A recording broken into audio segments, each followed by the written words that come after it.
Hello friends, welcome to the new फैंगर्ड competition classes. दोस्तों, आज बहुत ही इंपॉर्टेंट टॉपिक हम कवर करने जा रहे हैं which is time and work. इसमें हमने ऑलरेडी लास्ट में 2 वीडियोस ला दी हैं जिसमें हमने इसके बेसिक्स को समझाया है। अगर आप डायरेक्टली इस वीडियो में आए हैं तो एक बार उस वीडियो को ज़रूर देख लें।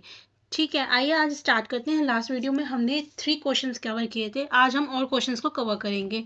चलिए स्टार्ट करते हैं। आज का हमारा पहला क्वेश्चन है, Ducku and Tom can do a piece of work in 70s and 60s days respectively.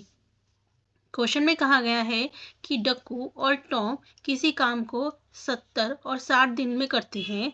उन्होंने एक साथ काम शुरू किया, लेकिन कुछ समय बाद डक्कू ने काम को छोड़ दिया और टॉम ने अकेले ही बचा हुआ काम 47 डेज में किया।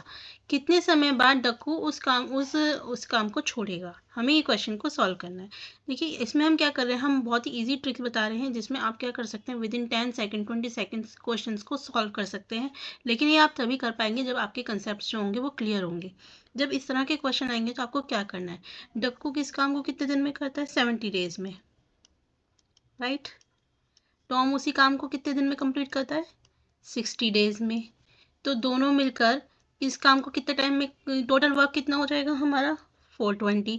मैंने आपको लास्ट वीडियो में भी बताया था, हम क्या करेंगे जब इस तरह की सिचुएशन होगी, हम इन दोनों का एलसीएम लेंगे और जो हमारा एलसीएम आएगा वही हमारा क्या होगा? Total work, right. अब जब हमारे पास टोटल वर्क है तो क्या हम एफिशिएंसी निकाल सकते हैं? जब टोटल काम इतना है, डक्कू किसी काम को 70 दिन में करता है तो उसकी एफिशिएंसी कितनी होगी? 6। अगर टोटल वर्क हमारा 420 है और टॉम उस काम को 60 डेज में करता है तो इसकी एफिशिएंसी क्या है, काम करने की क्षमता? 7। ठीक है, अब देखिए अब क्या करना है, यहाँ तक सबको समझ में आया? अब हमारे को पूछा गया है कि डक्कू कितने समय बाद काम को छोड़ के जाएगा। ठीक है, अब इसके लिए हमें सबसे पहले ये समझना पड़ेगा कि टॉम ने अकेले जो काम किया वो कितना किया। तो हमारे पास टॉम की एफिशिएंसी है 7, राइट। टॉम ने जो हमारा 47 डेज में कितना काम किया होगा? तो 7, इसकी एफिशिएंसी है 47। इनको जब हम मल्टीप्लाई करेंगे तो हमारे पास वैल्यू क्या आएगी? 329। इतना काम टॉम ने अकेले किया, तो बचा हुआ काम क्या, कितना बचा? 420 माइनस 329, काम कितना बचा? 91। तो अब सीधी सी बात है कि ये जो 91 काम है ये दोनों ने मिलके करा होगा, टॉम ने और डक्कू ने, राइट। दोनों की एफिशिएंसी कितनी है? 6 और 7। तो डेज निकालने के लिए हम क्या करेंगे? Work upon efficiency, 6 plus 7 that is 91 divided by 13, value is 7 days। इसका मतलब क्या हुआ कि डक्कू ने 7 दिन बाद काम छोड़ा होगा, राइट। यहाँ से ये चीज़ समझिए, ये पूरा काम था, ये कितना काम था? 420 वर्क था। अब इसने जो इन्होंने क्या कहा कि टॉम ने 47 डेज में 47 डेज अकेले काम किया। ठीक है, यानी कि जो भी इन्होंने टाइम लिया होगा यहाँ पे, ये जो 47 था, तो अगर हम ये निकाल लें कि टॉम ने कितना टाइम काम कर लिया, तो सीधी सी बात है जितना काम इन दोनों ने मिलके किया होगा उसके बाद ही तो वो छोड़ के गया होगा। बस हमने वही करा है, हमारे यहाँ पे जो रिमेनिंग वर्क था वो 9 बनाया। दोनों की इफिशियंसी हमें पता थी, हमने डेज निकाल लिए। ओके फ्रेंड्स, चलिए नेक्स्ट क्वेश्चन की तरफ चलते हैं।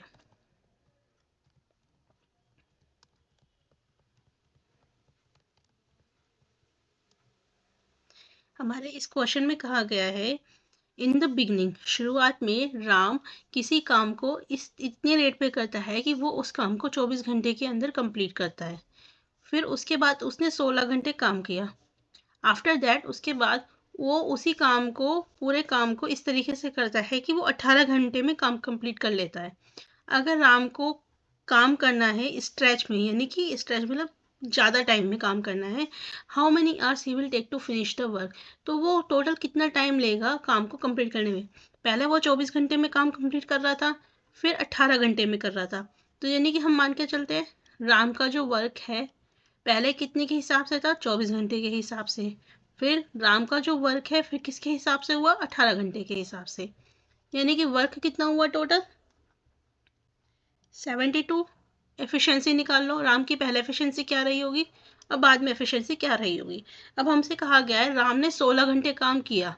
जब कब किया? जब वो 24 घंटे में काम कंप्लीट करता। ठीक है, तो राम ने कितना काम कंप्लीट कर लिया होगा बताइए भाई। एफिशिएंसी कितनी थी? 3, राइट। कितने टाइम तक काम किया उसने? 16 घंटे काम किया। तो उसने इस एफिशिएंसी के साथ कितना काम कंप्लीट कर लिया? 48। अब काम कितना बचा उसके पास? 72 माइनस 48, तो कितना टाइम कितना हुआ? 24। अब उन्होंने क्या कहा है, ये जो बचा हुआ वर्क है, रिमेनिंग वर्क 24 वर्क, उसने कितनी एफिशिएंसी के साथ करा है? 4 एफिशिएंसी के साथ करा है, राइट। तो उसको कितना कितना टाइम लगेगा, कितने घंटे लगेंगे? 24 divided by 4, that is 6 hours. तो उसको बचा हुआ काम करने के लिए 6 घंटे और की ज़रूरत है। तो टोटल टाइम कितना हो गया? 16 घंटे उसने पहले काम किया और 6 घंटे का उसे स्ट्रेच चाहिए, राइट।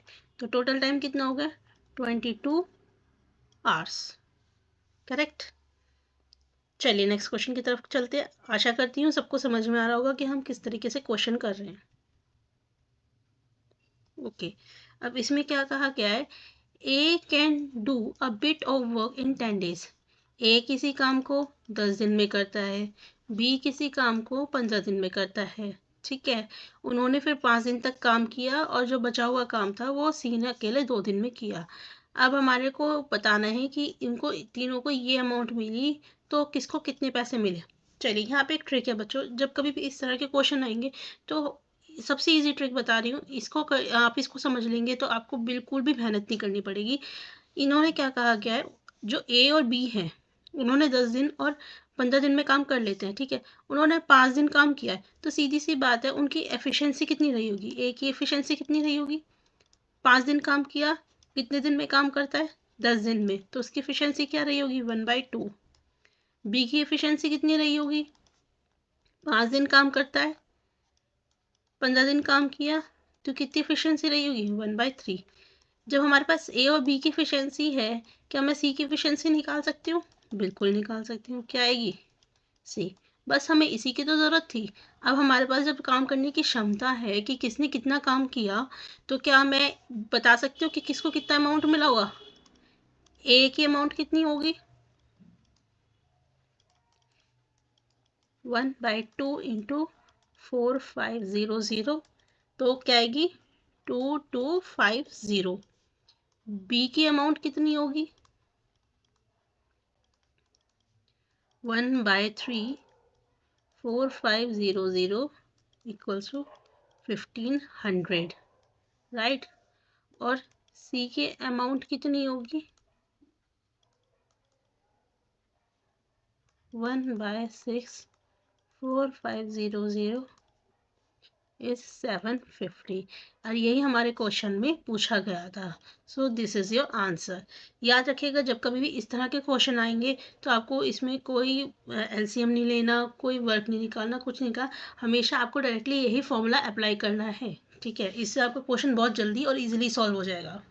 चलिए नेक्स्ट क्वेश्चन करते हैं।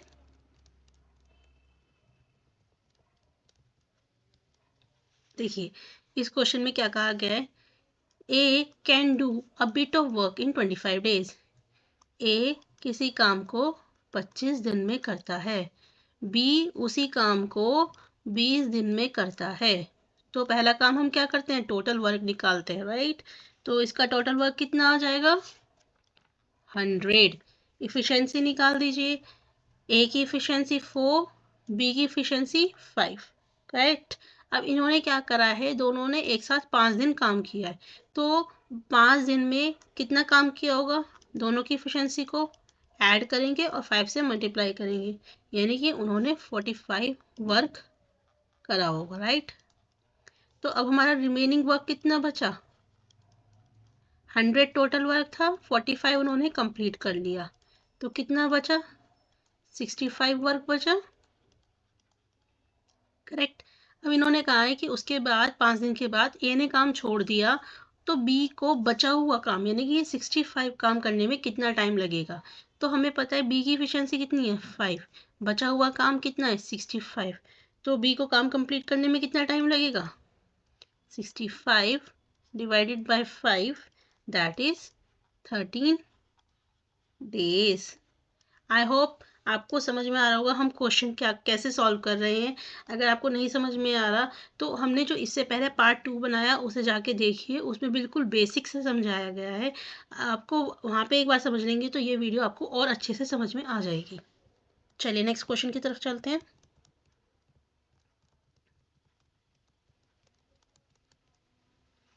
इस क्वेश्चन में क्या कहा गया है, 3 मैन और 5 लेडीज किसी काम को 12 दिन में करते हैं, तो 6 मैन 5 आदमी किसी काम को कितने दिन में करेंगे। So here is the trick. Trick क्या है यहाँ पे क्वेश्चन में, जब कभी भी इस तरह का डाटा आपको दिया हुआ होगा तो आपको क्या करना है, एंड का डाटा डिवाइड करना है किससे, और के डाटा से।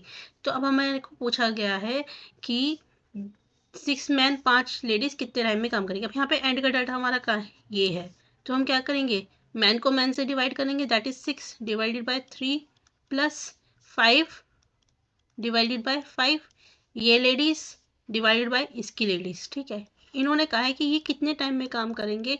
अगर ये जो डाटा है वो किसके बराबर है, 12 दिन के बराबर है। बस हो गया सॉल्व, कर दीजिए 2 + 1।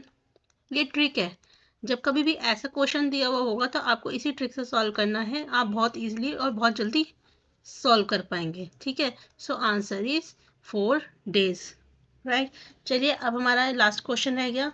आई होप आपको समझ में आ रहा होगा दोस्तों। अगर आपने वीडियो 1 और वीडियो 2 और वीडियो 3 देख ली तो आप टाइम एंड वर्क का किसी भी कम्पिटिटिव एग्जाम में कोई भी क्वेश्चन नहीं छोड़ के आएंगे और बहुत ईजिली और बहुत जल्दी सॉल्व कर पाएंगे। देखिए इस क्वेश्चन में क्या कहा गया है, 4 is 4 times as good as workman Q. यहाँ पे हमें इफिशियंसी दी है किसकी, पी और क्यू की। इन्होंने कहा है कि पी की इफिशियंसी 4 टाइम्स बेटर है क्यू से। तो बच्चों ये आपको पता होना चाहिए कि efficiency is inversely proportional to time. ठीक है, तो जब अगर मेरे को टाइम निकालना हो किसी काम को करने का, पी और क्यू का इफिशियंसी दे रखी है, तो हम क्या कर सकते हैं, 1:4 इन्वर्स प्रोपोर्शनल हो गया। यानी कि जिस काम को करने में 4 मिनट लेता है उसी काम को करने में वो 1 मिनट लेगा या फिर 1 दिन लेगा। ठीक है, अब हमारे को क्या दे रखा है कि जब वो चार दिन लेता है वो 1 दिन लेता है, तो इनके डिफरेंस कितना है, 3 डेज का डिफरेंस है। और हमारे को ऑलरेडी दे रखा है कि इस 3 की वैल्यू कितनी है 36, तो 1 की वैल्यू कितनी हो गई 36 divided by 3 that is 12 days, right. यानी कि P किसी काम को 12 डेज के अंदर कंप्लीट करता है। तो टोटल वर्क कितना हो जाएगा,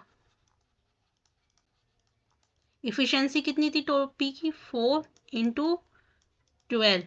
ठीक है, और दोनों के पूछा है दोनों एक साथ मिलके कितने दिन में काम कर लेंगे, तो 4 + 1 दैट इज 5। तो क्या आएगा 48 डिवाइडेड बाय 5 यानी कि 9 3/5 डेज इज योर आंसर।